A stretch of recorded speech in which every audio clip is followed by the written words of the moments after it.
আমার বিবি মনে মনে ভাবলো, এখানে রাইখে যদি আমি বাচ্চাটা কোলে করে আমার বস্তিতে যাই, আমার এলাকার মানুষ আমার তিরস্কার মারবে, আমার স্বামীর কাছে বলে দিবে নিষ্ঠুর স্বামী আমার মেয়েটাকে মেরে ফেলবে।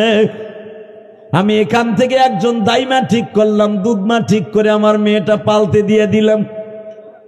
আমার মেয়েটাকে পালতে দিয়া নবী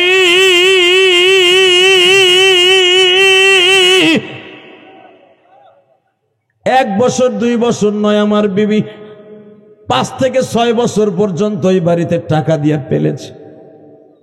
5 বছর পরে হঠাৎ করে আমি কাজের থেকে ফিরে আসি, দেখি আমার বাড়িতে একটা মেয়ে ঘুরঘুর করে, আমার সাথে চেহারার মিল আছে। আমি আমার বিবিরে জিজ্ঞেস করলাম, এত সুন্দর কবুতরের বাচ্চার মতো মেয়েটা কার? যখনই কইছে কার, নবী আর সহ্য করতে পারে নাই। নবী আমার চোখের পানি ছেড়ে দিছে যে তুই দাহিয়া হন এই কামি করবি। দাহিয়া তুই কি ওই মেয়েটারে মারছিলি? ইয়া রাসূলুল্লাহ, এই জন্যই তো বলছি পাইকারি দামে বলেন না, সব গুনাহ মাফ হইব। বলতো দাহিয়া, বলতো হুজুর আমার মেয়েটা আমার সামনে দিয়ে কবুতরের বাচ্চার মতো ঘুরে, কিন্তু আমার বিবি বলতে সাহস পায় না মেয়েটা তোমার। আমার মুভমেন্টটা দেখতেছে, আমার পরিস্থিতি দেখে আমার স্বামী কি করে, হঠাৎ করে বৈকাল বেলা আমার মেয়েটা আমার রানের পারে উঠিয়া বলিয়া কয়, তুমি তো অনেক সুন্দর আব্বু।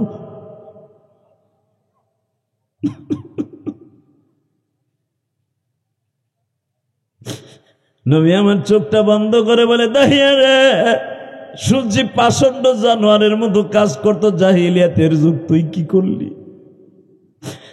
নবী বলে, লম্হস্য ঘটনা নবী, এখনো শেষ হয় নাই, আমার পাঠ এখনো শেষ হয় নাই।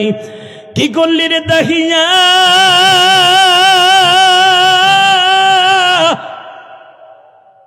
যখনই আমার বিবি বললেন, তুমি যদি এই মেয়েটার বাপ হও কেমন হয়?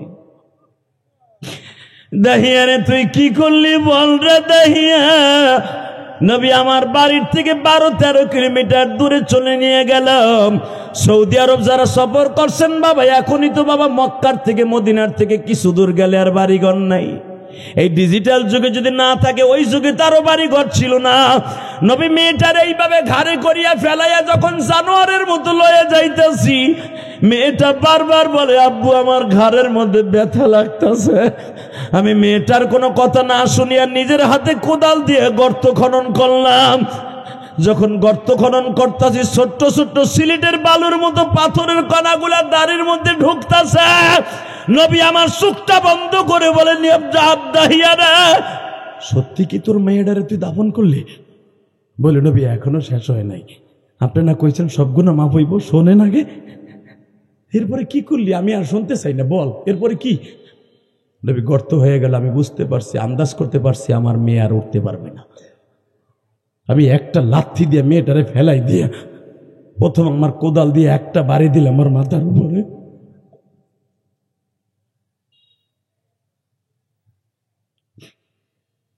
কচি কবুতরের বাচ্চার মতো জমিনে পড়ে যায় গো।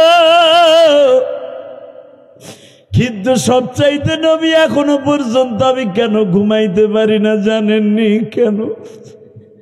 আমি যখন আমার মেয়েটাকে সর্বশেষ একটা পাথর দিয়া বাড়ি দিয়ে মেরে ফেলি, মেয়েটা হাতগুলো এইভাবে দিয়া বলতেছিল, বাবা গো আমার একা ফেলাইয়া যায় ওটা গো বাবা।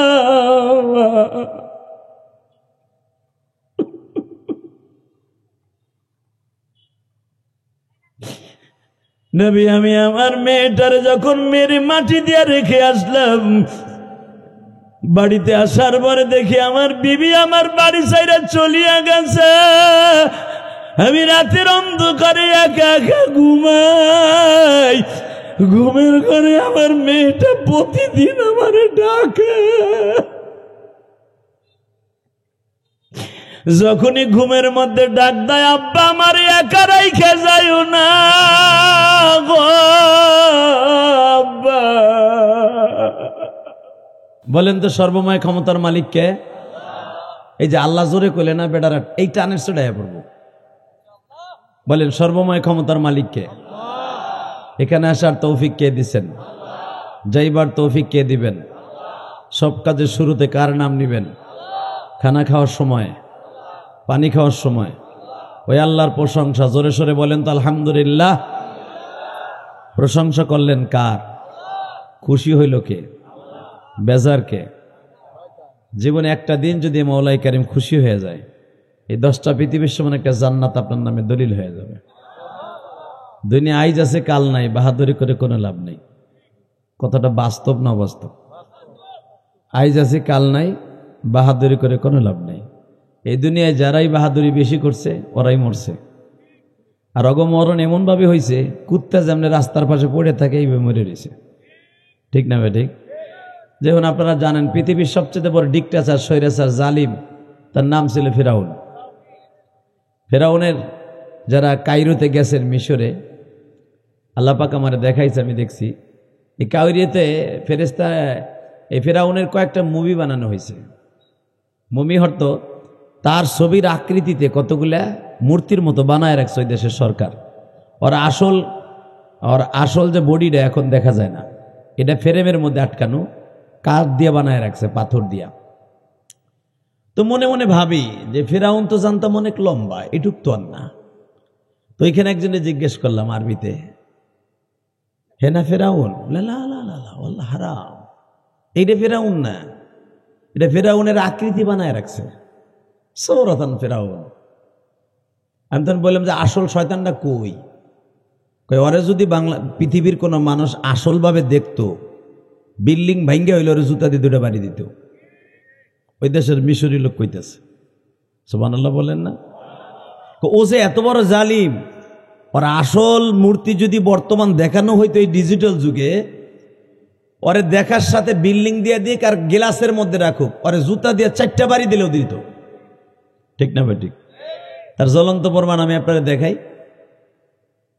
আমি যতবার বদরে গেছি, এই বছরও আমার ভাতিজা, ওই যে আমাদের ঘোষকান্দি তালেব ভাই আছে না, তালেব ভাইয়ের বড় ছেলে মৌলানা আবুল হাসান, আপনাকে হয়তো ছাত্র, ওরে লয়ে গেছে এবার উমরায় রমজানে। কি বলবো, রমজানের পরে আমার কয়, কাকা আবু জাহেলের কবরটা কোনটা, আমার একটু দেখাই দেন তো। ও আলেম মানুষ, ও আমার কইতাস। আমি গেলে আমি কি করবি? কত আমার ছাত্র আবার। কয় না কাকা, আমি একটা পাথর মারলো আরে মারবো, এটা জুতা দিয়ে মারলো মারবো আরে। আমি বড় আলেম মানুষ, তুই কি ভাবোস যে এটা জায়েজ নাই? তুল জায়েজ বুঝবানে পরে, আগে ওরা কটা জুতা দিয়ে লই আমি। আল্লাহু আকবার। ঠিকই ওরে দেখাই দিলাম, ওই যে খেজুর বাগানের মাঝখানে যাও, ওই যে আবু জাহেল হইয়া রয়েছে ওখানে। বিশ্বাস যদি করেন 25 কেজি ওজনের এক পাথর লইছে, ও মারবো। আমি ওরা টাইনা ধরছে, যাইস না, তোর চাচা বাদ দেন তো আপনি। যাইয়া মারতে 25 কেজি একটা দিল মাইরা দিয়া স্যান্ডেল দিয়ে আরো 8টা 10টা গোটা সাহেব 10টা 12টা বাইরে দিয়া দাঁড়ায় দাঁড়ায় কান দেয়। আমি গেলাম, কান্দোস কে? কাকা আমি জানি এটা না যায়জ, কিন্তু মনের আবেগ ধরে রাখতে পারি না। কোনো আমার নবীর এমন মায়েরও মারছে, ওর নেতৃত্বে 1টা 2টা মার দেয় নাই। আমার নবীর মারতে মারতে গাল চোখ লাল বানায় হেলাইছে, তারপরে বদমাশ সারে নাই, এরপরও মারছে, এরপরও চাবুক দিয়ে মারছে। এরপরে আবার ওর নেতৃত্বে নবী আমার সেজদায় গেছে, সেজদার মধ্যে পচা উঠে নারী বুড়ি, 21 দিন আগের পচা উঠে নারী বুড়ি, বুখারীতে আসছে। বাবু সালাতের মধ্যে দেখবেন 21 দিন আগে পয়সা রয়েছে নারী বুড়ি উঠ, সে পচা নারী বুড়ি, দুর্গন্ধযুক্ত নারী বুড়ি নবীর পিঠের উপরে চাপাই দিছে। বেঈমান দূরে দাঁড়ায় দাঁড়ায় হাতে তালি দিছে আর কয়, দেখ মোহাম্মদের আল্লাহ বলে আছে, তাহলে নারী বুড়ি আল্লাহ সরাই দেয় নাকি? বাজান রে, দিলটা নরম করে একটু দেখাইয়া দেন আপনি নবীর অনেক ভালোবাসেন। এই হাদিসগুলা কেন আবু বকর বর্ণনা করেছেন, আবু হুরায়রা কেন বর্ণনা করেছেন? আবু হুরায়রা তো মক্কার ছেলে না, আবু হুরায়রা হইতেছেন রাবি, আবু হুরায়রা হইতেছেন মদিনার সাহাবী। বাবা আবু বকর বর্ণনা করে, আবু হুরায়রা রে, চোখ দিয়া দেখতাম দেখতাম, প্রতিবাদ করতে পারতাম না। যে উতবা বিন রুবিয়ার নেতৃত্বে পয়সার বিনিময়ে আমার নবীর সিজদারত অবস্থায় উঠে নারী বুড়িগুলা চাপাই দেয়া হইতো, এই বদমাস গুলা জাবালে সাফার পিছনে দাঁড়ায় দাঁড়ায় হাতে তালি দিত আর হাসত, ডরে যাইতো না যদি নবীর নারী বুড়ি সরাইতে যায় আমাদের বাড়িঘর ভাঙবে। আছে না? কথা কর না কেন? আমাকে দেশই তো আছে। একবার আলমগীর লোকে ভাঙ্গে আর একবার টুটুলের লোকে ভাঙ্গে। এই কথা সত্য না মিথ্যা? সত্য কথা কইতে কারো ডরাইবেন না, আপনার কিচ্ছু হইব না। কথা কর না কেন? আল হক মররুন। এই মুসলমানের বলা মারামারি লাগে, আপনার লাগে, আপনার আমার গিরায় জোর থাকলে, টাকার মালের জোর থাকলে আমি সামনাসামনি ঘুষাঘুষি করবো। কথা ঠিক না বেঠিক? মানুষের গাড়িতে হাত দেয়, মানুষের বাড়িতে হাত দেয়, এটা তো জায়েজ নাই। কথা কর না কে? এই যে কয়েকদিন আগে সিরাজগঞ্জ আমি গেছি, আমার গাড়িটা ভাঙছে। গাড়িটা থুইছি সিপার মধ্যে, থুইয়া ভাত খাইতে গেছি। আমার ড্রাইভারে কয় আপনি হুজুরের কাছে একটু ঘুরে আহেন। আমার ড্রাইভার তো বুঝে নাই, ও আলেম মানুষ, ও আমাদের দেখতে আইছে, হুজা মানে দিতে আইছে। এই ফাঁকে মাত্র 2.5 মিনিটের মধ্যে অন্ধকারের মধ্যে গাড়িটারে পিটাই পিটাই ভাঙছে। এটার নাম কি? বাহাদুরি। কথা কর না কেন? এটার নাম বাহাদুরি। বাহাদুরিতে তারে বলে যে আসো না, তোর হাতে লাঠি একটা থাকুক, আমার হাতে থাকুক, অথবা আয় মামলা কোমর দে, তোর মাল কত আছে, আমার মাল কত আছে। কথা ঠিক না বেঠিক? এই জন্যই তো কোরআনে বলেছেন রসুলের যুগে কারো বাড়ি ঘর ভাঙা হতো না, রসুলের যুগে কোনো বাচ্চার গায়ে হাত দেওয়া হতো না, রসুলের যুগে কোনোদিন কোনো মহিলার গায়ে হাত দেওয়া হতো না। বাহাদুরি আসস মাঠের মধ্যে প্রমাণ হবে। কথা কন না কেন? রাগ করতেছেন আপনারা? আল্লাহ আপনাদের হেফাজত করুক, জোর করে আমেন। এই যুগটা খুব কঠিন যুগ। আল্লাহ আল্লাহ। তো রসুলের যুগে এমন একটা সময় আছিল যখন মুসলমানের তেমন শক্তি নাই, তারা আল্লাহ রসুলের এই নারী ভুড়ি চাপাই দেওয়ার দৃশ্যটা দূরের থেকে দেখতো, কিন্তু ডরে বাড়িঘর জ্বালায় দিবে। আবু জেহেলের বাহিনী স্ত্রী পুত্রের গায়ে হাত দিবে, শিয়ানা মায়ের গায়ে হাত দিবে, রাস্তাতে বের করে পিটাবে, এই ডরে রসুলের কাছে যাইতে সাহস পাইতো না। কিন্তু রসুলের সবচাইতে যে প্রিয় সাহাবিগুলি, এরা দুনিয়ার কোনো ভয় পাইতো না, রসুলকে বাঁচাবার জন্য পাগল হয়ে যাইত। কথা মনে হয় বুঝাইতে পারি না আপনাদেরকে? ভালো করে বুঝেন, দিলের কানে বুঝবেন। আমি আপনাদেরই সন্তান, আপনাদেরই সন্তান। বেশি বলি, ভালো বলি, এটা মনে রাখতে হবে। আমারই কলিজার টুকরা ভাই, আমারই কলিজার টুকরা সন্তান, আমারই কলিজার টুকরা চাচাতো ভাই, মামাতো ভাই। কথা ঠিক না বেঠিক? আরে মিয়া, অন্য জায়গার বোয়ালের চাইতে আপনার দেশের ফুটির দাম আল্লাহর কাছে বেশি। হকবুল ওয়াতনি মিনাল ঈমান, বিশ্বনবী বলে দেশের মানুষকে ভালোবাসা এটাও একটা ঈমানের অঙ্গ। এই যে ইনায়েত বিন মুস্তফা, ওনার বাবার অবদান পৃথিবীর, ওনার বাবার অবদান মুর্শিদপুরের মানুষ কোনোদিন শেষ করতে পারবে না। কথা বাস্তব না বাস্তব? উনি নিজের জন্য কিচ্ছু করে নাই। উনি যদি ইচ্ছা করতো এই চরপর সন্ন্যদিতে 5 তলা 10 তলা বিল্ডিং করতে পারতো, জীবনও করে নাই। আমি তো জানি করে নাই। যা কিছু করছে এই মাদ্রাসার লেগে চরের মধ্যে বয়ে বয়ে করছে। আপনারা সহযোগিতা করছেন, আলহামদুলিল্লাহ বলেন। আপনার সহযোগিতা না থাকলে উনি পারতেন না এটা করতে। আপনাদেরও অনেক অবদান আছে, আল্লাহর শুকর। এই যে ওমর ফারুক সাহেব, আপনাদের ছত্রছায়া, আপনাদের আত্মীয়, এখানে তার নানার বাড়ি, এখানে মামার বাড়ি, মামাদেরকে ধরে আল্লাহ পাকের ইচ্ছায় বড় আলেম, ভালো আলোচক, আজকে আপনাদের সাথে একসাথে থাইকা আল মারউ মা মান হাব্বা, তার সাথে আপনার ভালোবাসা, সম্প্রীতি, বন্ধন, ভালোবাসা দিয়া আজকে এত বড় একটা প্রতিষ্ঠান করে ফেলেছে। শত শত ছাত্রী, সুবহানাল্লাহ বিহামদি। পুরুষ মাদ্রাসার অভাব নাই, মহিলা মাদ্রাসা একটা দরকার ছিল, এটা ওমর ফারুক করে দেখাই দিছে। আলহামদুলিল্লাহ বলতে পারলেন না? তো তাকান এদিকে। তো মক্কার বেঈমানগুলো সবসময় মনে মনে ভাবতো মুহাম্মদের আঘাত করা যায় কোন জায়গায়। আঘাত করতে যাইয়া এমন এক জায়গায় আঘাত করলো, এমন এক জায়গায় আঘাত করলো যে নবী মাইনে নিতে পারলেন না। সে আঘাতটা কি? মুহাম্মদের আর মক্কায় রাখা যাবে না, মাইরি হেলাই দিবে। নাউজুবিল্লাহ বলেন না? আরে মাইরি ফেলাই দিবে। সব সিদ্ধান্ত হয়ে গেল দারুন নাদুয়ার ভিতরে মাইরে ফেলাই দেবো, কোনো কথা নাই।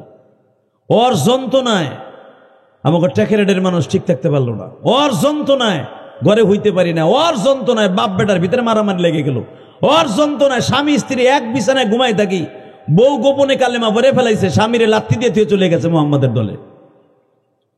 ওর যন্ত্রণায় ঠিক থাকা যাবে না। ওরে সাইজ করতে হবে কেমনে? সাইজ করে একটা নিয়ম আছে, সেই সাইজটার নিয়ম হলো এই, শুধু যে শেখ বংশ, খান বংশ, মোল্লা বংশ, এই 1-2 বংশ চললে চলবে না। মক্কায় যত বংশ আছে সবগুলো এক হয়ে যেতে হবে। কারণ কেউ কেউরে নিয়ে আবার সাথে নিয়ে বুঝবে, এটা মাইনে নেওয়া যাবে না। সব একসাথে কাজ করলে কারে তুই কার বিরুদ্ধে মামলা দিবে, ঠিক না বেটি? সবাই এক। আপনার জানা আছে সব মানুষগুলো এক হয়ে গেল, সব মক্কার সব বেঈমানগুলো এক হয়ে গেল। যারা উমরা করতে গেছেন, হজ করতে গেছেন, একটা জায়গার নাম আছে দারুন নাদুয়া। আল্লাহ আমাদের মাফ করে দেখ, জোরে কানা আমিন। আজকে এমন একটা দিন, আপনি কি জানেন? এমন একটা পবিত্র দিন, গতকালকে রাত্রে 27শে রজব যদি আমার বিশ্বনবী আল্লাহর বাড়িতে বেড়াইতে যেয়ে থাকেন, গতকালকে সেই রাতটা চলে গেছে। আজকে হলো দিন, আজকে কিন্তু সরকারি ছুটি। সরকারি ছুটি যখন আজকে, বুঝতে হবে এই দিনটার দাম আল্লাহর কাছে ছুটি হিসেবে আছে। কথা ঠিক না বেঠিক? আল্লাহ তো মক্কার বেঈমানগুলো সব এক হয়ে গেল যে মুহাম্মদকে আর চিরতরে রাখা যাবে না, ওরে রাখতে গেলেই ঝামেলা, ওরে রাখতে গেলেই বাপ বেটার মধ্যে মারামারি লাগবে, বাপ বেটার মধ্যে কাটাকাটি লাগবে, বাপ বেটার মধ্যে রক্তপাত হবে। এটা কোন রকম মেনে নিয়ে যাবে না, আর জীবনের তরে শেষ করে দিতে হবে। এক জায়গায় বসে আলোচনায় বসলো, আলোচনার সভাপতি হইতেছে ইবলিস শয়তান। ইবলিস শয়তান পাশে বসে সিদ্ধান্ত দিল, শোনো তোমরা যে প্রস্তাব নিছো এই প্রস্তাবই সবচেয়ে উত্তম প্রস্তাব। মোহাম্মদের রাখলেই ঝামেলা, ওরে জীবনের তরে মেরে ফেলাইতে হইব।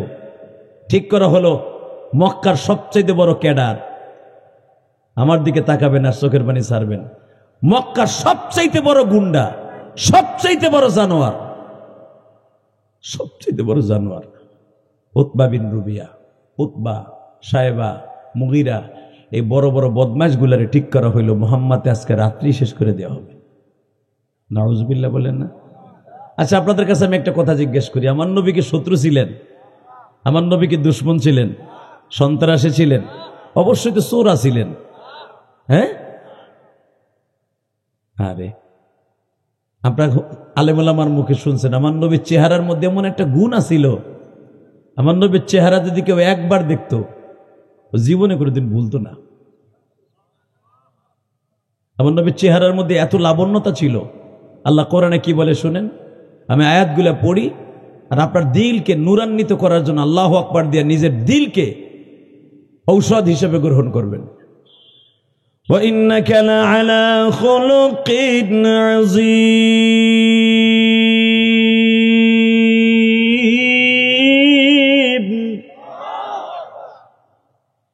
يَا أَيُّهَا النَّبِيُّ إِنَّا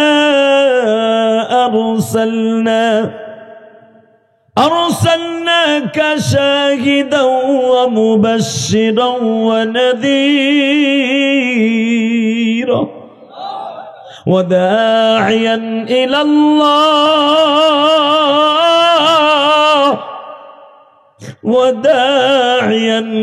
الله بإذنه وسراجا منير। পৃথিবীর কোন মানুষকে আমার আল্লাহ সিরাজাম মুনির বলে নাই, ওয়াল্লিওয়ান একজন মানুষকে সিরাজাম মুনির বলে আল্লাহ ডাক দিয়েছে। বাজান দুনিয়ার সেরাক, দুনিয়ার আলোর সিস্টেম হলো বাতি জ্বলতে হলে নেগেটিভ পজিটিভ দুটা লাগে, ঠিক না ঠিক? আপনি খালি লাল তারটা লাগান তো বাতির সাথে জ্বলবে না, জ্বলবে, কালোটাও লাগাইতে হবে, নেগেটিভ পজিটিভ। আর আমার নবী এমন একটা বাতি গো বাবা, যেই বাতির কোনো কারেন্ট লাগে না, ঠিক না বেটি? যেই বাতির কোনো কারেন্ট লাগে না, যেই বাতির কোনো কিছু লাগে না গো বাবা, ওই বাতিটা এমন একটা বাতি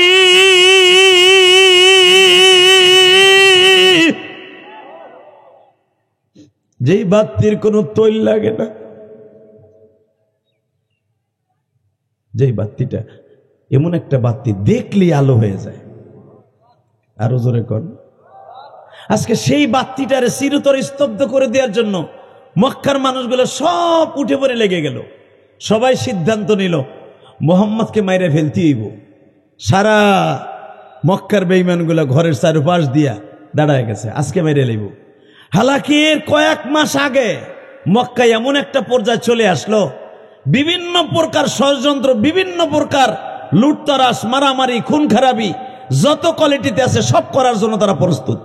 তার ভিতরে এই যে মেয়েরাজ আজকে যে একটা আলোচনা, মারহাবা বলেন, আজকে সকালবেলা আবু জেহেল ডাক দিয়ে কইতেছে, মোহাম্মদ এদিকে আহত বাতিজা। চাচা তোমার বউটা তো মারা গেছে তাই না? হ্যাঁ। তোমার চাচাটাও তো মারা গেছে তাই না? হ্যাঁ। এখন তোরে যদি মারি তোর কোন বাপে টাকাইব? হ্যাঁ রে নাউজুবিল্লাহ, ডাস্তে কইলেন। দেখছেন আমার নবী যদি কারো দিকে একটু থুতু মারতেন, থুতু, ওর জীবন ধ্বংস হয়ে যেত। তারে ডাক দিয়া বেয়াদব কি কয় শুনছেন? আচ্ছা তোর সবচেয়ে বড় বাহাদুরি দেখাইতে খাদিজার মারা গেছে, তোর চাচার সবচেয়ে বাহাদুরি দেখাইতে যে তোর চাচা সবচেয়ে বড় শক্তিশালী, তোর চাচার জন্য কোনোদিন তোরে সাইজ করতে পারি নাই, আজকে ওই চাচাটাও নাই, এখন তোরে মারলে কে ফিরাইব? আমার নবী তো আপনার আমার মতো অভদ্র না। লাডি একটা ধৈরেই কইব পারলে কিছু করতে দেই, কেউ নাই তাতে কি হয়েছে, এখনো তো জান শরীরে আছে। ঠিক না বেঠিক? আমি হইলে তো তাই কইতাম। আমার নবী ঠান্ত গলায় কি উত্তরটা দিলেন, চাচা ওয়া ইন্নাকা লাআলা খুলুকিন আযীম। স্রষ্টার সৃষ্টিজীবের মধ্যে যদি উৎকৃষ্টতম চরিত্রের অধিকারী দিয়ে কাউকে আল্লাহ বানায়, সে ব্যক্তি হলো আমি। আরো জোরে। আবু জেহেল বলে, তোর চরিত্র দিয়ে মাথা ধুয়ে দিয়ে খামু, তুই আমার পোলারে আমার কাছে সিনাই নিতে চাস? তুই আমার বাতিজার আমার কাছে সিনাই লেগেছে? আমার নেতা, একসাথে রাজনীতি করছি, একসাথে রাজনীতি করছো। ওমর যদিও বয়সে ছোট, ছেলেটারে লয়ে গেছ ভাগায়া, তোর দলে লয়ে গেছ। আমার মনে কি কম কষ্ট? তোরে যদি কোনোদিন সুযোগ পাই একবার হাম দাই দেবো কিন্তু মোহাম্মদ। নাউজুবিল্লাহ বাড়িতে যে কইেন, নাউজুবিল্লাহ করলেই কেন লাভ, এখানে অনেক লাভ, আপনি জানেনও না কত লাভ। আমি আবার বলছি, তোরে যদি কোনোদিন সুযোগ পাই, সেদিন আমি আবুল হেকাম একবার হাম দাই দিব। এই কথাটা কোরআনে আল্লাহ রেকর্ড করে কি বলে জানেন? আরে আল্লাহ নবীরে যেই হামদাই দিতে চাইতো আল্লাহ ওর হামদাই দিত। আবুল আহাব আমার নবীরে থাপ্পুর দিছে, থাপ্পুর। আবুল আহাবার হাত দুটাকে ধ্বংস করার জন্য আল্লাহ ডাইরেক্ট কোরআনে অর্ডার দিলেন, তাব্বাত ইয়াদা আবি লাহাবিও। হে জিব্রাইল, আমি আল্লাহর ফরমান, আবুল আহাবের হাত দুটারে দুই টুকরো করে দে। তাব্বাত ইয়াদা আবি লাহাবি ওয়া তাব মা আগনা আনহু মালুহু ওয়া মা কাসাব সায়াসলা নারান যাতা লাহাবি ওয়া ইমরাআতু হাম্মালাতাল হাতাব। খালি ওরে না, আবুল আহাবরে ধরিস না, ওর মাল ধর, এবং ওর যার একটা কুটনি বেজরমা বউ আছে ওইটারও ধর। আল্লাহু আকবার বলতে পারলেন না? এই আল্লাহ শুধু পৃথিবীতে একজন নেতার বউরে ডাইরেক্ট ধরতে বলছে, একজন নেতার বউ, সে নবীর আপন চাচি, এই উম্মে জামিল। এই উম্মে জামিল কিন্তু কুরাইশ বংশের মেয়ে, সম্ভ্রান্ত পরিবারের মেয়ে। এই উম্মে জামিলের বাড়িতে আল্লাহ পাক বহুতবার আমারে নিছে। জাবালে সাপার কেবলই দক্ষিণ পাশে দেখবেন, ওদের সীমারেখার ভিতরে এখনো পর্যন্ত পাহাড় ভাঙতে পারে নাই সরকার। এদের খুব শক্তি এখনো পর্যন্ত, এখন অনেক শক্তি মক্কায়, মক্কা শহরে এদের অনেক শক্তি, এদের অনেক ধন সম্পদ। এই উম্মে জামিল আবুল আহাবের বউ, এর কাম আছিল কি জানেন? 24টা ঘন্টা আমার নবীরে খালি কষ্ট দেয়া, আর কোনো কাম নাই। ও মানুষের ঘরে ঘরে হাইটা হাইটা কইতো, আমার লগে আজকে থাক, তোর পয়সা দিম, আজকে সারা রাত দিন আমার লগে ঘুরবি, তোর বেতন কত? এত, তোরে খালি বেতন দিমু, খালি মোহাম্মদের কুচ্ছু রটনা রটবি। তাই না? নাউজুবিল্লাহ বলার স্টাইলটা কি?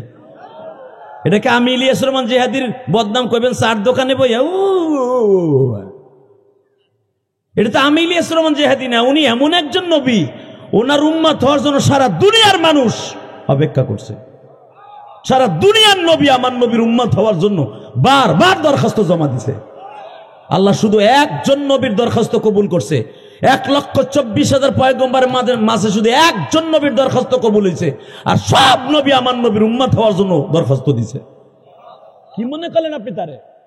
তার পুচ্ছ রচনা করবি চার দোকানে বইয়া, মার্কেটে বইয়া, বাজারে বইয়া, পানের দোকানে বইয়া, গোসল করতে যাইয়া, ঘাট পাপড়ে বইয়া, সব জায়গায় বদনাম করবি। সমাজে এরকম কিছু লোক আছে কিন্তু, আর কাম নাই কাজ নাই, খালি স্ট্যান্ডে বইয়া, শুনছো কি হয়েছে কি হনো নাই, স্টাইল কি দেখেন বলার, হনো নাই না। এনায়েত বিন মুস্তফা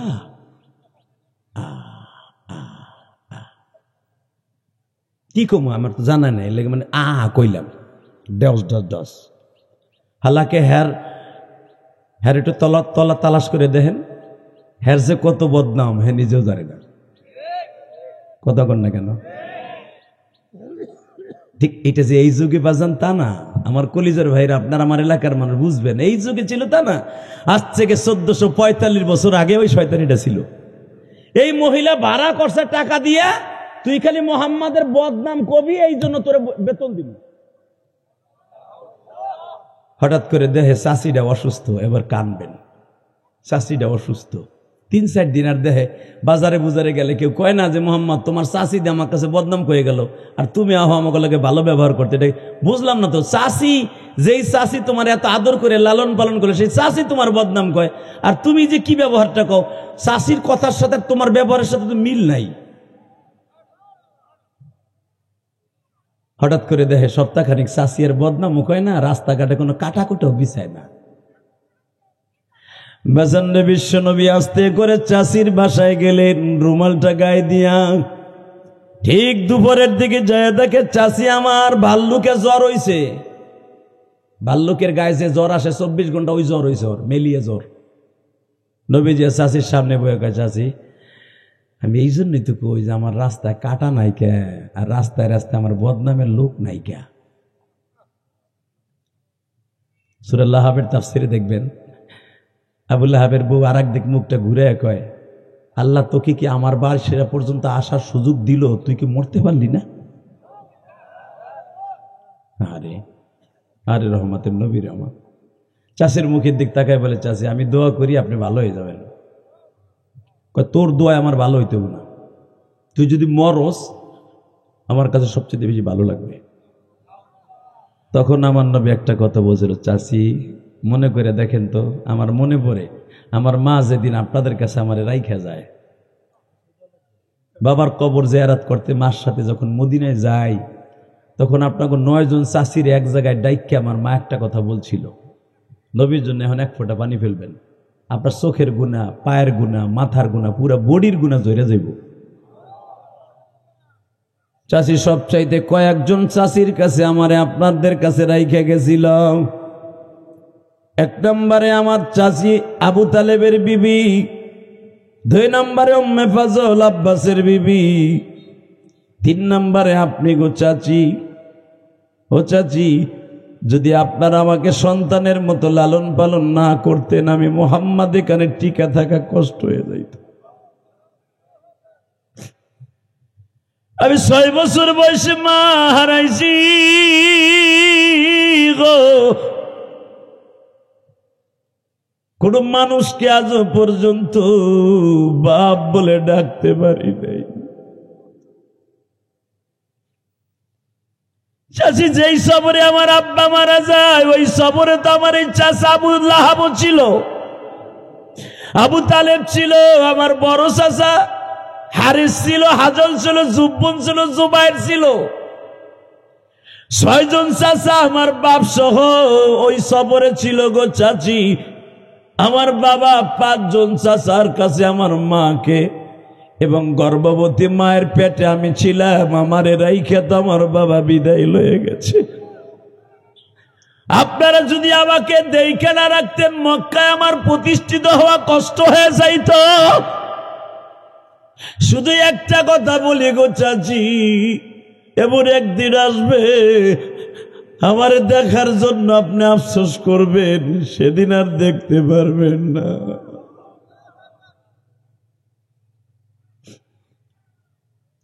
বাজান দেখেন তো, 1 ফোঁটা চোখের পানি আজকে রজবের 27 তারিখ, মেরাজের দিন রাত গতকালকে চলে গেছে, আজকে মেরাজের দিন।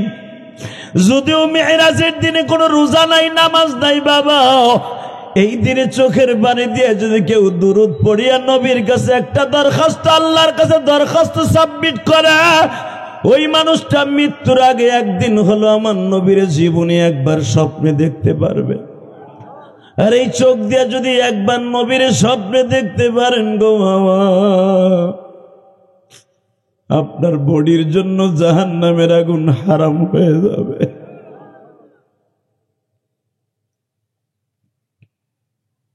বিশ্বনবী বললেন, চাচি আমি এই জন্যই তো ভাবতাছি, কেন আমার রাস্তায় রাস্তায় বদনামের লোক নাই, কেন আমার রাস্তায় কেন কাটা বিছানো নাই? আবু লাহাবের বিবি বলতেছে, আমি চাই তুমি ধ্বংস হয়ে যাও। আমার নবী বারবার বলে, চাচি মানুষকে মানুষে বরদোয়া দিলে ওটা লাগে না, আমার মালিক যদি অ্যাকশন নাই ওইটা ফিরাবার মতো কারো ক্ষমতা নাই। চাচি যাইবার সময় একটা কথা বলে যাই, এমন একদিন আসবে আপনি আমারে খুঁজবেন কিন্তু আমারে পাবেন না। আল্লাহু আকবার জোরে বলতে পারলেন? আল্লাহু আকবার আরো জোরে বলেন। আচ্ছা আপনারা বলেন, একটা মানুষ তখনই মানুষের মৃত্যু কামনা করে যখন তারপর অধৈর্য হয়ে যায়, কথা ঠিক না? জাল্লা ও যদি সমাজতে মরে যেত অথবা একদিক চলে যেত তাও আমরা বাঁচতে পারতাম। আমার নবী কি এমন কেউ ছিল? আবার নবী কি গজবের মানুষ? আবার নবীকে আল্লাহ এইভাবে কোরআনে ভূষিত করেছে, আমি আয়াতখানা পড়ব, চোখের পানি দিয়ে আল্লাহু আকবার বলবেন। আমার নবীর আল্লাহ এত উচ্চঙ্গের ভালোবাসা দিয়েছে, ওয়ামা আরসালনাকা ইল্লা রাহমাতাল লিল আলামিন,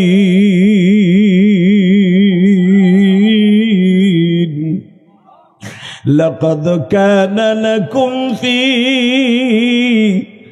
রাসূলিল্লাহি উসওয়াতুন হাসানাতুন লিমান কানা ইয়ারজুল্লাহা ওয়াল ইয়াউমাল আখির।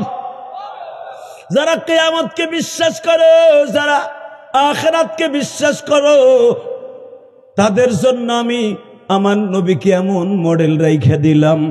নবীর চরিত্র নদী উত্তম আদর্শই তোমাদের জন্য উত্তম আদর্শ।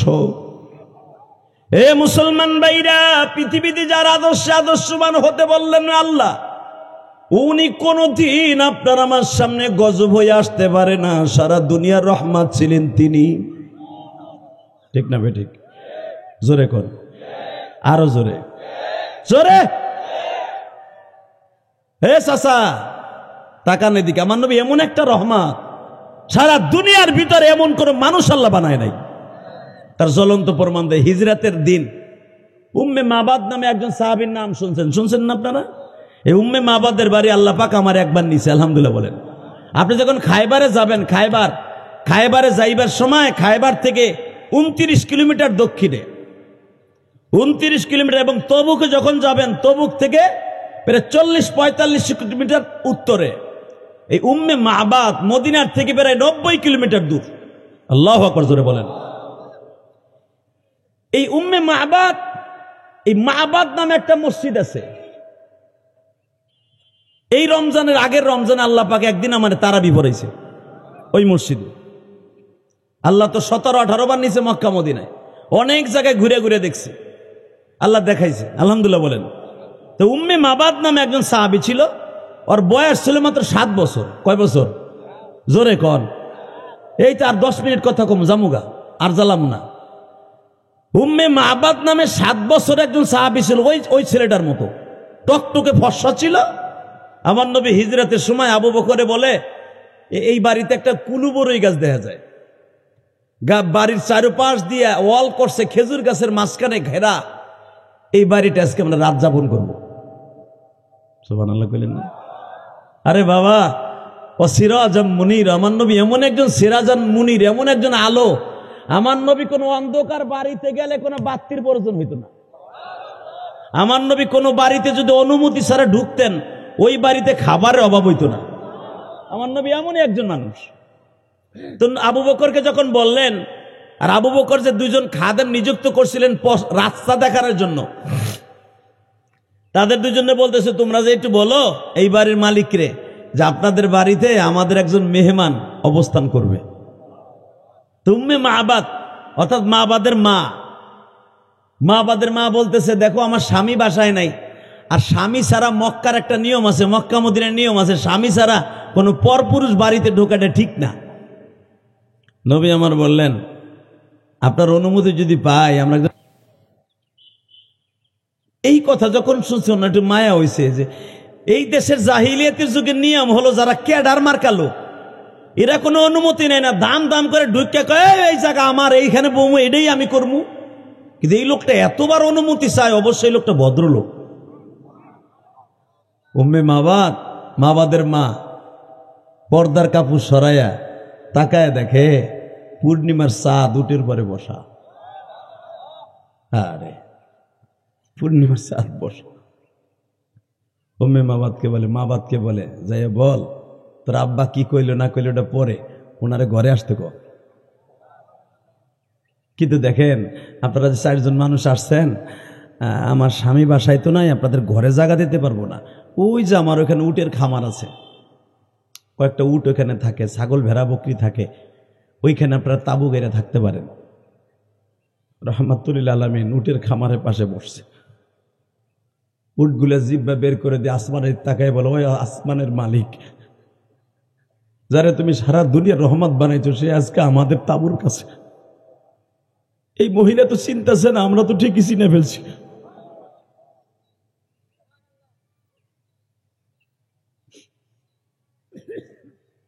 বেজন্ডে উটেও খাবার খায় না, ভেড়া বকরিও খাবার খায় না। এবার নবী বলে, আবু বকর রে, উম্মে মাবাদেরকে জিজ্ঞেস করো তার কোন ভেড়া বকরিতে দুধের ব্যবস্থা আছে। উম্মে মাবাদ বলে, দেখেন আমার উটগুলাও গাভীন, যেটা আপনারা বুঝবেন ওটাই বলি। উট গাভীন, ভেড়া বকরি সবই গাভীন, দুধের কোন আলামত আমাদের ঘরে নাই। নবী আমার বলেন, ওই যে আপনার ঘরের সামনে যে 2টা ছাগলি বান্ধা দেখা যায়, ছাগল ছাগল, ওর থেকে একটা ছাগলের থেকে একটা দুধের ব্যবস্থা করেন। উম্মে মাবাদ বলতেছে, তোমার ওই নেতা কি পাগল নাকি? ভাবছিলাম বেটার মাথায় অনেক কিছু আছে, এই ছাগলের মাথার কি কেমনে থাকে, এটা তো বান্দা, এটার আমি বিক্রি করে রাখছি, এটা হলো হিজড়া, এটার কোনো ছেলে মেয়ে হবে না জীবন, এটা ছাগল, এটা দুধ দিবে না। নবী বললেন, ওটার থেকে আমি দুধ দিব। আবু বকর যে বললেন, আপনি আমার নবীর চিনেন না, ওনার নাম আখিরি জামানার নবী মুহাম্মদ রাসূলুল্লাহ। উম্মে মাবাদ বলে, ও তাহলে এই লোক সে, ওনার বিরুদ্ধে হুলিয়া চালু হয়ে গেছে, ওনার ধরে দিতে পারলে 100 লাল উট পাওয়া যাবে। ওনারে জায়গা দিয়ে তো ভুল করলাম, চরম ভুল, আমার বাড়ি ঘর থেকে একটু পরে আবু জেহেলের বাড়ি নষ্ট করে দিবে। ওনার বিরুদ্ধে তো অনেক লোক লাগানো আছে।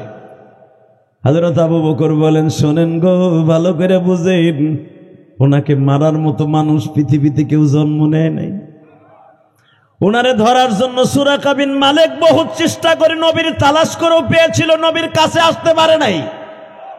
এই যে গত পরশুদিন সুরাকা বিন মালিক নবীর দেখছে যে ঘোড়ার পরে সে সওয়ার ছিল, ওই ঘোড়া জমিনে ডাইবা গেছে। অতএব সুরাকা বিন মালিক চলে গেছে, নবীরে মারার মতো কেউ নাই, তোমার টেনশন নাই। এবার দিলটা নরম করবেন গো বাজার, দেখি আমার নবীর দেশে যাওয়ার জন্য কার কার নিয়ত আছে। নবীর দেশ দেখার জন্য নিয়ত যদি থাইকে থাকে, এই চোখ দিয়ে যদি নবীর দেশ দেখার নিয়ত থাকে, চোখের পানি আগে আনতে হবে। চোখের পানি ছাড়া নবীর দেশে যাওয়া সম্ভব না। টাকা থাকলেই হজ করতে পারে না, উমরা করতে পারে না। হজ উমরা করার জন্য কপালের দরকার, কথা ঠিক না ঠিক? উম্মে মাবাদ বলে, উনি এই ছাগলের থেকে দুধ দেবে কেমনে, দেখি ওনার হাতে কি মোজেজা আছে দেখি। আবু বকর আস্তে করে ছাগলটা টেনে নিয়ে বিশ্ব নবীর কাছে নিয়ে আসলেন। আমার নবী ছাগলের বানের উপরে রহমতের এই হাতটা একটু বাজার ঘষা দিয়ে দিলেন।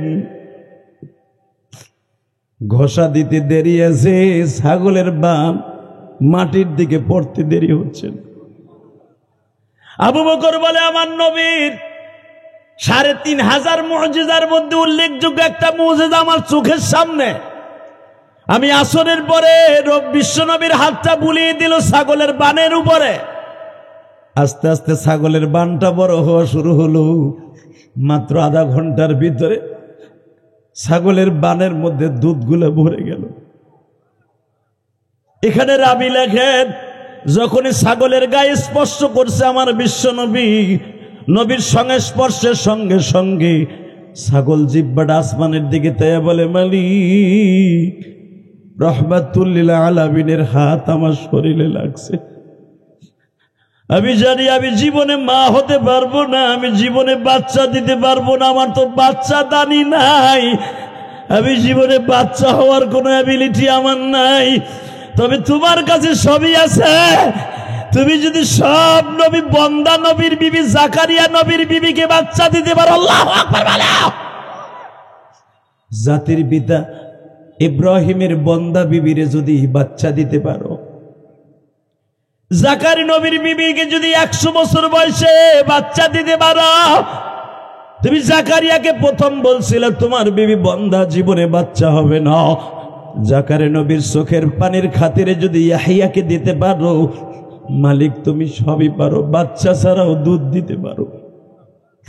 মারিয়ামকে যদি স্বামী ছাড়া বাচ্চা দিতে পারো, আমার দয়ার নবী, আমার মায়ার নবী,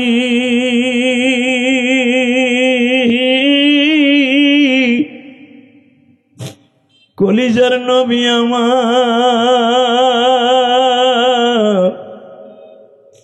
আমার পেটের নিচে হাত দিছে, আমার থেকেই সে দুধ খাইব। বাজানরে অল্প সময়ের ভিতরে ছাগলের দুধে ভরপুর হয়ে গেল। বিশ্বনবী আবু বকরকে বললেন, পাত্রের মধ্যে দুগ্ধ দহন করো। দুগ্ধ দহন করা হয়ে গেল, আমার বিশ্বনবী পান করলেন।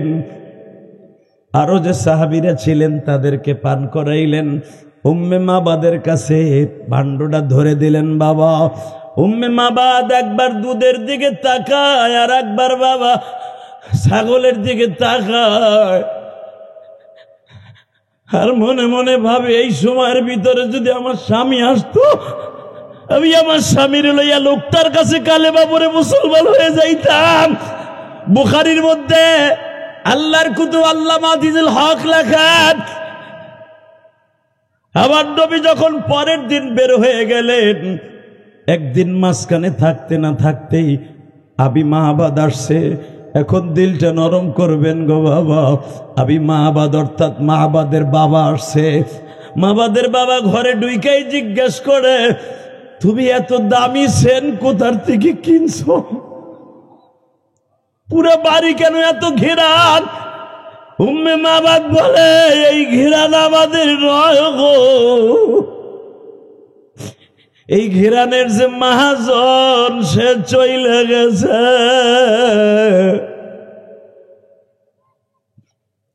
উম্মে মাহবাদ বলে, পৃথিবীতে আর তোর কোনো দোকানে পাওয়া যাবে না, একমাত্র নবী মুহাম্মাদের শরীরের ঘেরান এটা। জোরে জোরে জোরে জোরে জোরে জোরে। হে, আমার বাড়ি কি মুহাম্মদ আসছিল? উম্মে মাহবাদ কান্দে আর বলে, তোমার আমার কপাল খারাপ, তুমি থাক, সে থাকতে কেন তুমি আসলে না?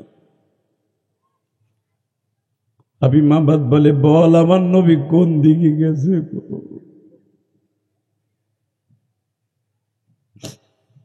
উম্মে মাহবাদ কান্দে আর বলে, তুমি শুধু ঘেরানটাই দেখলে, তুমি দেখো তো এই ছাগলটা চিনুনি? বলে, এটা তো আমার বাজা ছাগল, বন্দা ছাগল। দেখো ছাগলের বানের মধ্যে কত দুধ। শুধু যে তার শরীরে ঘেরান তা নয়, তার পুরা বডির মধ্যে, হাতের মধ্যে বরকত আর বরকত। ওমা আরসালনাকা ইল্লা রাহমাতাল লিল আলামিন। বাজানাই দ্বীপ প্রহরে জোহরের নামাজের পরে যাদের চোখ দিয়ে পানিগুলা লেবুর রসের মতো ছেড়ে দিয়েছেন, আমার মালিকের কাছে সবচেয়ে দামি হলো বান্দার দুইটা জিনিস। 1 নম্বরে রোজাদারের মুখের দুর্গন্ধ, 2 নম্বরে গুনাহগার মানুষের চোখের পানি। আপনার চোখের পানি যখন আমার মাওলায়ে কারীম দেখে গো, এই কুদরতি রুমাল দিয়ে চোখের পানি পোছায়া বলে, বান্দারা আর কান্দিস না, তোর চোখের পানি আমি সহ্য করতে পারি না।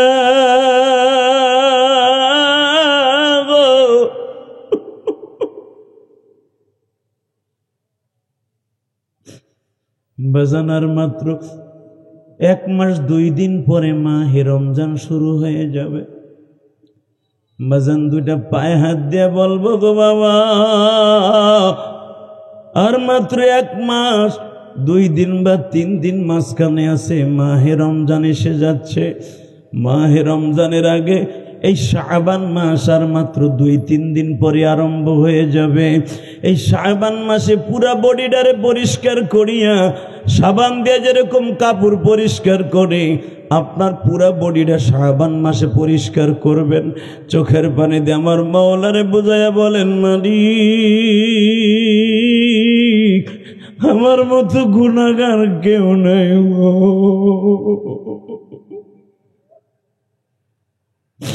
আমার মতো গুনাহগার কেউ নাই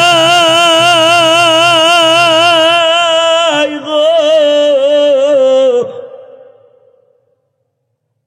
জীবনে কত অন্যায় করছি, যদি একদিনের অন্যায়ের হিসাব দিয়ে নাজাত পাইতে হয়, আমি আব্দুল করিম, আব্দুল জলিল, আব্দুর রহিম, আব্দুল জব্বার, আব্দুল গফফার, আমি জীবনে হিসাব দিয়ে গুনাহ মাফ করে যাইতে পারবো না, একমাত্র তোমার রহমতের ছায়াতল ছাড়া।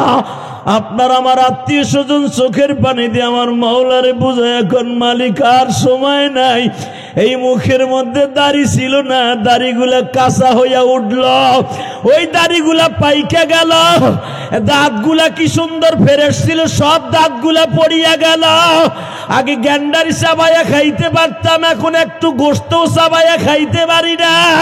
তাহলে বুঝা গেল কবরে যাওয়ার টাইম হয়ে গেছে, কোনো কিছুই করতে পারলাম না। মনের কথা আল্লাহকে বুঝায়া বলেন, মালিক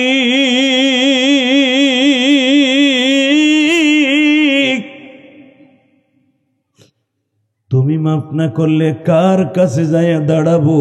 যদি এইভাবে বুঝাইয়া বলতে পারেন, চোখের পানি এখনই কবুল হয়ে যাবে। বলেন তো আল্লাহুম্মা আমিন। আল্লাহু আকবার জোরে বলেন তো, আল্লাহু আকবার আরো জোরে বলেন। আল্লাহ কি মাফ করতে পারে না? পারে, বিশ্বাস হয়? আমার নবী একটা আয়াত পড়লেন, কুল ইয়া ইবাদিয়াল্লাযীনা আসরাফু আলা আনফুসিহিম লা তাকনাতু মির রাহমাতিল্লাহ ইল্লা মান তাবা ওয়া আমানা ওয়া আমিলা আমালান সালিহা ইউবাদদিলুল্লাহু সাইয়্যাতিহিম হাসানা ওয়া কানা আল্লাহু গফুরুর রহিমা। এই আয়াত নাযিল হওয়ার পরে রাসূলের কাছে একজন সাহাবী এইভাবে খোরাইতে খোরাইতে আসছে। মারহাবা বলেন। পূর্ণিমার চাঁদের মতো চেহারা, যার চেহারার রূপ ধারণ করে জিবরাইল 40 বার নবীর কাছে আইছে। আরে আরো জোরে কোন, যখন 40 বার আইছে বুঝেন জিবরাইল তার রূপ ধারণ করে। কেমন সাহাবী এটা? হঠাৎ করে বিশ্বনবীরে বলে, ইয়া রাসূলুল্লাহ আপনি যে বললেন সব গুনাহ মাফ হয়ে যাবে, সব গুনাহ মাফ হবে, আমার মনে বিশ্বাস আসে না। নবী বলে, আমি বলার পরে বিশ্বাস আসে না, এমন কি গুনাহ কও? নবী শুনবেন তাহলে, বলো আমার নাম সেই দাহিয়া। কোন দাহিয়া তুমি? লেশ লেশ মাহফি মুশকিল, কি সমস্যা তোমার? তুমি কোন দাহিয়া? লেশ। হুজুর আমি সেই দাহিয়া, আমার নিজের হাতে 151টা মেয়েকে জিন্দা দাফন করছি। পৃথিবীতে আমার মতো পাষণ্ড মানুষ আল্লাহ একজনও বানাইছে কিনা আমি জানি না। নবী বলে, তুমি কি বললা?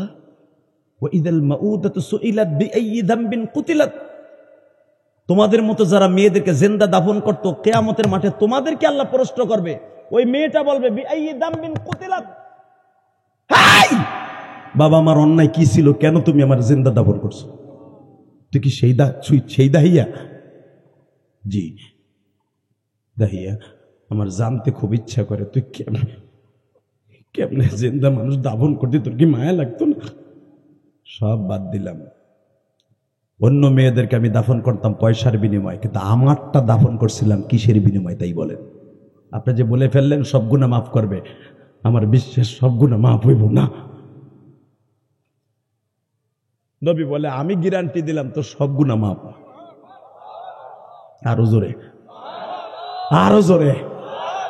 শুধু গুনাহ মাফ না, ইউবাদদিলুল্লাহু সাইয়্যাতিহিম হাসানা, যত গুনাহ করছো গুনাহ মাফ হবে তো হবেই। খালেস তওবা করলে ওই গুনার জায়গাটা ফিল আপ করবে আমার আল্লাহ, ভরপুর করবে নেকের দ্বারা। দাহিয়া আমি বলে, আমি এটাও বিশ্বাস করি না, এই গুনাহ মাফ হইতে পারে না। 151টা মেয়েরে আমার নিজের হাতে দাফন করছে, এর ভিতরে 4টা 5টা মা সহ দাফন করছে। কারণ মা দৌড়ে আমার সাথে পাও চাইপা ধরছিল, আমার মেয়েটারে নিও না, আমার মেয়েটারে মাইরো না। ইদা বুশিরা হাদুম বিল উনসা দাল্লা ওয়াজহা মুসাওয়াদ্দা ওয়া হুয়া কাযিম।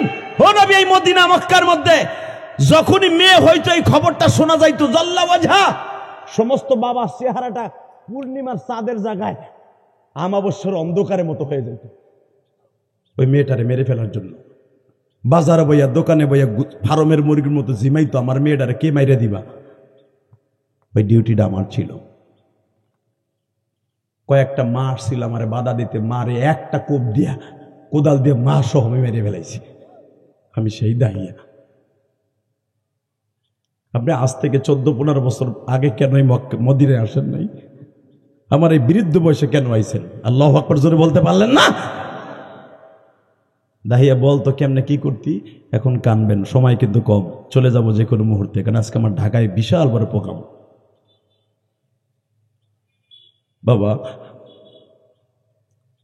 আমার এই গ্রামের মানুষগুলা এত বড় গুনাহ কোনোদিনও করেন নাই। করছেন? করেন নাই। দাহিয়া বলে, হুজুর আমার লাইফের ইতিহাস জানেন? জানেন না। আপনার বয়স কত হবে তাও আমি জানি না, তবে আমি দাহিয়ার চাইতে আপনার বয়স বেশি না। আল্লাহু আকবার জোরে বলতে পারলেন না? বরঞ্চ আমি আপনার থেকে বয়সে বড়ও হতে পারি। কিন্তু আমার দুঃখের বিষয়, আপনি যে বললেন লা তাকনাতু মির রাহমাতিল্লাহ, আমার নবী বলে এটা আমি বলি নাই, আমার আল্লাহ বলেছে। আল্লাহ মাফ করে দিবে, আল্লাহ মাফ করে দিবে। ইউবাদদিরুল্লাহু সাইয়্যাতিম হাসানা ওয়া কানা আল্লাহু গফুরার রহিমা, আল্লাহ নিজে বলেছেন। বলো নবী, তাহলে শোনেন, আমি সিরিয়ার উদ্দেশ্যে ব্যবসায় গিয়েছিলাম।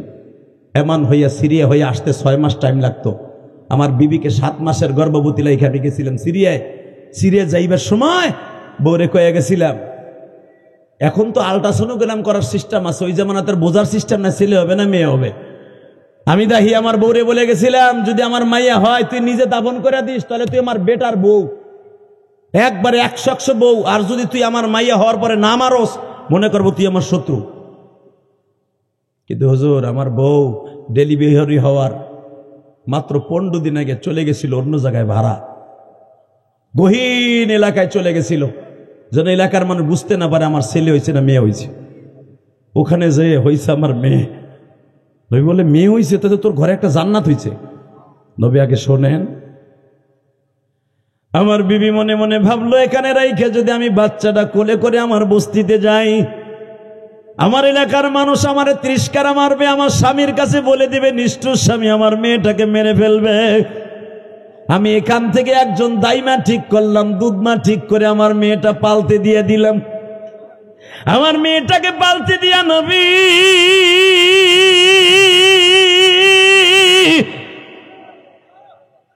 1 বছর 2 বছর নয়, আমার বিবি 5 থেকে 6 বছর পর্যন্ত এই বাড়িতে টাকা দিয়ে পেলেছে। 5 বছর পরে হঠাৎ করে আমি কাজের থেকে ফিরে আসি, দেখি আমার বাড়িতে একটা মেয়ে ঘুরঘুর করে, আমার সাথে চেহারার মিল আছে। আমি আমার বিবিরে জিজ্ঞেস করলাম, এত সুন্দর কবুতরের বাচ্চার মতো মেয়েটা কার? যখনই কইছে কার, নবী আর সহ্য করতে পারে নাই। নবী আমার চোখের পানি ছেড়ে দিছে, যে তুই দাহিয়া হন এই কামি করবি। দাহিয়া, তুই কি ওই মেয়েটারে মারছিলি? ইয়া রাসূলুল্লাহ, এই জন্যই তো বলছি পাইকারি দামে বলেন না, সব গুনাহ মাফ হইব। বলতো দাহিয়া, বলতো, হুজুর আমার মেয়েটা আমার সামনে দিয়ে কবুতরের বাচ্চার মতো ঘুরে, কিন্তু আমার বিবি বলতে সাহস পায় না, মেয়েটা তোমার। আমার মুভমেন্টটা দেখতেছে, আমার পরিস্থিতি দেখে আমার স্বামী কি করে, হঠাৎ করে বৈকাল বেলা আমার মেয়েটা আমার রানের পারে উঠিয়া বলিয়া কয়, তুমি তো অনেক সুন্দর আব্বু।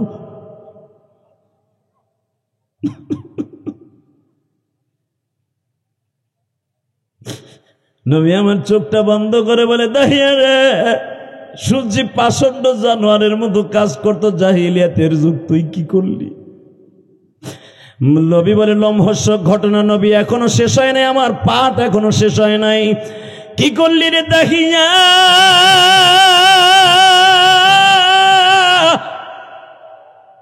যখনই আমার বিবি বললেন, তুমি যদি এই মেয়েটার বাপ হও কেমন হয়? চুপ চুপ, আমার মেয়ে হবে। দেখো গো, এই জাহিলিয়াতের এই এলাকার মানুষ জানে না যে মেয়েটা তোমার, আসলে আমার মেয়ে হয়েছিল, এটা তোমার মেয়ে। দেখো তোমার সাথে সুন্দর চেহারার মিল আছে। আমি ওরে মাইরে ফেলতে চাইছিলাম, কিন্তু মারি নাই। কেন জানো? আমি ভাবছিলাম তুমি যে সফরে গেছো, যদি কোনোদিন ফিরে না আসো, আমার মেয়েটারে কোলে করে নিয়ে আমি সারা জীবন জঙ্গলে জঙ্গলে কাটাই দিব, মনে করবে এটা আমার স্বামীর স্মৃতি। দাহিয়া বলে, নবী গো, ওই যে কোরআনের কথা, ইদা বুশিরা আহাদুম বিল উনসা ওয়াল্লাহু ওয়াজহা, শয়তান আমার এমন ভাবে ধোঁকা দিল, আমার চেহারার মধ্যে কোরআনের ভাষা, আমার কথা না এটা, আমার চেহারার মধ্যে আমাবস্যার মতো অন্ধকার হয়ে গেল।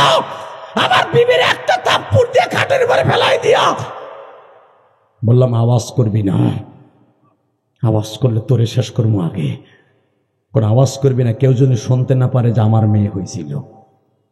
হুজুর, আমার মেয়েটার আমি ঘাড়ে করে নিয়ে গেলাম। মেয়েটা তখন বারবার আমার ঘাড়ে চুমা দিতে ছিল আর বলতেছ, আমি আজও পর্যন্ত আব্বুর কোলে উঠে নাই, তোমার কোলে উঠছি, তুমি কেবারে আব্বু লাগো, তুমি কেবারে আব্বু লাগো।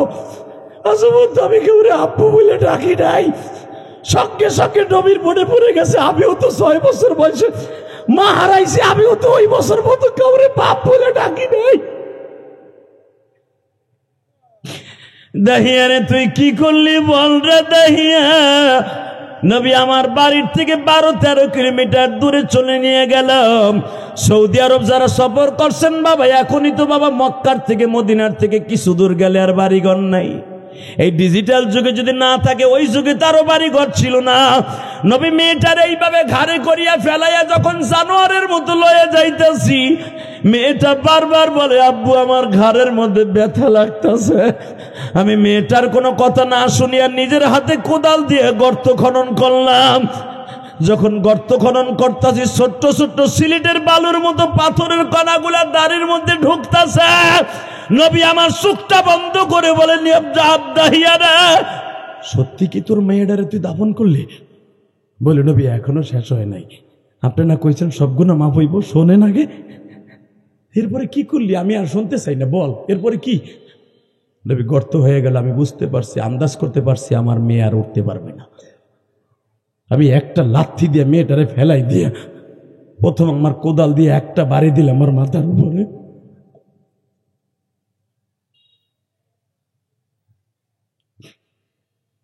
কচি কবুতরের বাচ্চার মতো জমিনে পড়ে যায় গো। কিন্তু সবচাইতে নবী এখনো পর্যন্ত আমি কেন ঘুমাইতে পারি না জানেননি কেন? আমি যখন আমার মেয়েটাকে সর্বশেষ একটা পাথর দিয়া বাড়ি দিয়ে মেরে ফেলি, মেয়েটা হাতগুলো এইভাবে দিয়া বলতেছিল, বাবা গো, আমার একা ফেলাইয়া যায় ওটা গো বাবা।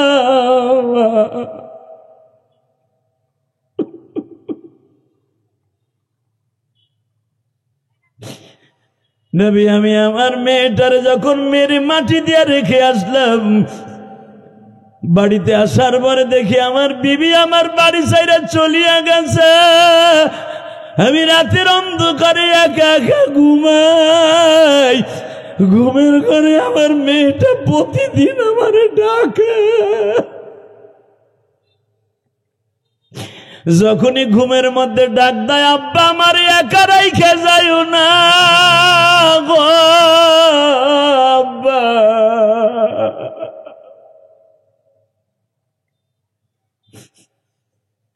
নবী, এত বছর হয়ে গেল আমার মেয়েটা আমারে ঘুমের ঘরে ডাকে, মেয়ের ডাক শুনে আমার ঘুম ভেঙে যায়, আমি ঘুমাইতে পারি না। নবী এবার বলেন, আমার এই গুনাহ মাফ হইব না? নবী বলে, তোরে তো টার্গেট করে কয় নাই রে দাহিয়া, আল্লাহ বলছে যত গুনাহ করবা যদি শিরক না হয় আমি মাওলা মাফ করে দিব। আর তুমি যখন এই জানোয়ারের কাজ করছো তখন তুমি আনোয়ার ছিল না, এখন কালেমা পড়ে হইছে আনোয়ার, এখন তো আর করবা না রে দাহিয়া, রব্বে কারিম তোমারে মাফ করে দিছে। আমার কলিজার ভাইরা, আমার বাজানরা যারা বসে আছেন, মালিকরে একটু বুঝাইয়া বলেন, মালিক আমি জানি এমন গুনাহ করছি, ওই গুনার কথা যদি আমার বিবি জানতো একটা দিন আমারে ভাত রাইন্দা খাওয়াইতো না। জীবনে এমন গুনাহ করছি, বন্ধু মহলে বসে যদি আমার বন্ধু জানতো আমার বন্ধুর খাতায় রাখতো না। আমার গুনার কথা যদি আমার বাবাই জানতো আমার বাবা আমার ছেলে হিসাবে পরিচয় দিত না। আমার গুনার কথা যদি এই টাকারাটের মানুষগুলো জানতো কোন দোকানে আমার চা খাইতে ডাকতো না। আমি ইলিয়াসুর রহমান জিহাদিরে কেউ একটা আদর করে ডাইকা স্টেজে বসাইয়া কথা শুনতো না, আমারে কেউ ডাইকা মুহাব্বত করতো না। এত গুনাহ করছি আজও পর্যন্ত তুমি কারো কাছে বইলা দাও নাই। আমার বিশ্বাস আছে তুমি কারো কাছে যখন বলো নাই গোপনে চোখের পানি ফেললে মাফ করবে, এটাও আমার বিশ্বাস আছে। আল্লাহ ওই বিশ্বাসে বসে আজকে দিনের বেলায় কান্দাছি গো। আমার জনম দুঃখিনী মা নাই, আমার জনম দুঃখ মিয়া বাবা নাই। বাবা এই যে একটা কবর আমার সামনে দেখতাছি, আমি বুঝের হওয়ার পরের থেকে এই কবরটা দেখতাছি। এই কবরটা কার আমি তা জানিও না। হ্যাঁ, যদি আপনাদের দুইটা পাও ধরে বলে দিয়ে যাই এরকম একটা কবর আমারও হবে, ঠিক না ঠিক? এমন একটা কবর আপনারও হবে। দুনিয়া সব বাহাদুরি বন্ধ হয়ে যাবে, চোখ দুইটা বন্ধ হওয়ার সাথে সাথে আপনার আবার কবরে কি অবস্থা হবে জানি না। তবে কবরের কথা চিন্তা করে যদি মেহেরবানি করে কোনোদিন কোনো একটা মাহফিলে বসে চোখের পানি ছেড়ে দিয়ে একদিন আল্লাহরে বুঝাই কইতে পারেন, আল্লাহ আমার মাফ করে দেও না, আমার বিশ্বাস আপনার চোখের পানি কবুল হবে। কারণ আমরা তো দাহিয়ার মতো এরকম জানোয়ারের কাজ করি নাই, কথা ঠিক না বেঠিক? আমরা দাহিয়ার মতো কোনোদিন এইভাবে মানুষকে হত্যা করে জীবিত জিন্দা দাফন করি নাই। আমার মালিক আমার মাফ করবে না কেন? বড় বিশ্বাস আছে আল্লাহ আমাদের মাফ করবে। আশা আছে না নাই? আছে? বলেন তো আল্লাহু আকবার। হাত দুটো আসমানের দুকুটে আল্লাহর জোরে একটা ডাক দেন তো, ডাক দেন, ডাক দেন, ডাক দেন, আজকে জোরে একটা ডাক দেন, দেন। আজকে 28শে জানুয়ারি দিনের বেলা দেন, ডাক দেন। আপনারা সবাই আমার আত্মীয় স্বজন 28শে জানুয়ারি জোহরের নামাজের পরে আল্লাহকে জোরে একটা ডাক দিয়ে দেখায় দেন। আল্লাহর জোরে জোরে ডাককে দিয়ে কন, তুমি আমারে বানাইছো, আমি অপরাধী হয়ে হাত তুলছি, তুমি মাফ করবা না? আল্লাহ জেলখানায় যাইয়া যখন জজ সাহেবের সামনে খাড়ায় হাত জোর করে দাঁড়াইতে হয়, আর আমি আসামের মতো দুইটা হাত তুলে দিছি, তোমার যদি ভালো লাগে আমার হাত দুইটা মাফ করে দাও, আমার হাত দুইটা মাফ করে দাও। 28শে জানুয়ারি আজকে মেরাজের দিন, আমাদের মাফ করে দাও গো মালিক, মাফ করে দাও। জোরে কানা আমিন, আরো জোরে কানা আমিন। আমার বিশ্বাস আল্লাহ মাফ করবে ইনশাল্লাহ। বলেন আল্লাহ মাফ করবে না? করবে ইনশাল্লাহ। বলেন আমার বিশ্বাস মাফ করবে। কেন করবে না? কেন করবে না? অতএব আমি আপনাদের কাছ থেকে বিদায়ের আগে একটা কথা বলবো, রব্বে কারিম যদি আমাদের মাফ করে দেয়, যে কাজগুলো করলে আল্লাহ খুশি হবে এই কাজগুলো করার নিয়ত আছে না ইনশাল্লাহ? তার ভিতরে 1 নাম্বার কাজ করবেন, 5 ওয়াক্ত নামাজ পড়বেন। নিয়ত আছে তো? কে কে 5 ওয়াক্ত নামাজ পড়বেন দেখে আল্লাহকে হাত তুলে দেখান তো। আল্লাহ দেখো তো কি সুন্দর নিয়ত করছে আল্লাহ। আজকের দিনে তোমার নবী মিরাজের থেকে আসছে, মারহাবা বলেন। একটু 2টা মিনিট কথা বলে যাইগা, নামান, হাত নামান। এই যে আজকের দিনটা, আজকের দিন, আজকে জানেন আপনি এই দিনের ফজিলত কত? রাত্রে আমার নবী 50 ওয়াক্ত নামাজ নিয়ে আসছে। আজকে সকালবেলা আবু জেহেল আমার নবীর ডাক দেখে, মোহাম্মদ নতুন কোনো খবর আসেনি? খবর আসেনি মানে চাচা, সুবহানাল্লাযী আসরা বিআবদিহি লাইলাম মিনাল মাসজিদিল হারাম ইলাল মাসজিদিল আকসা। চাচা আমি মসজিদে হারাম থেকে মসজিদে আকসায় গেছিলাম। আবু জেহেল ভেটকাই দিয়ে কি কয় জানেন?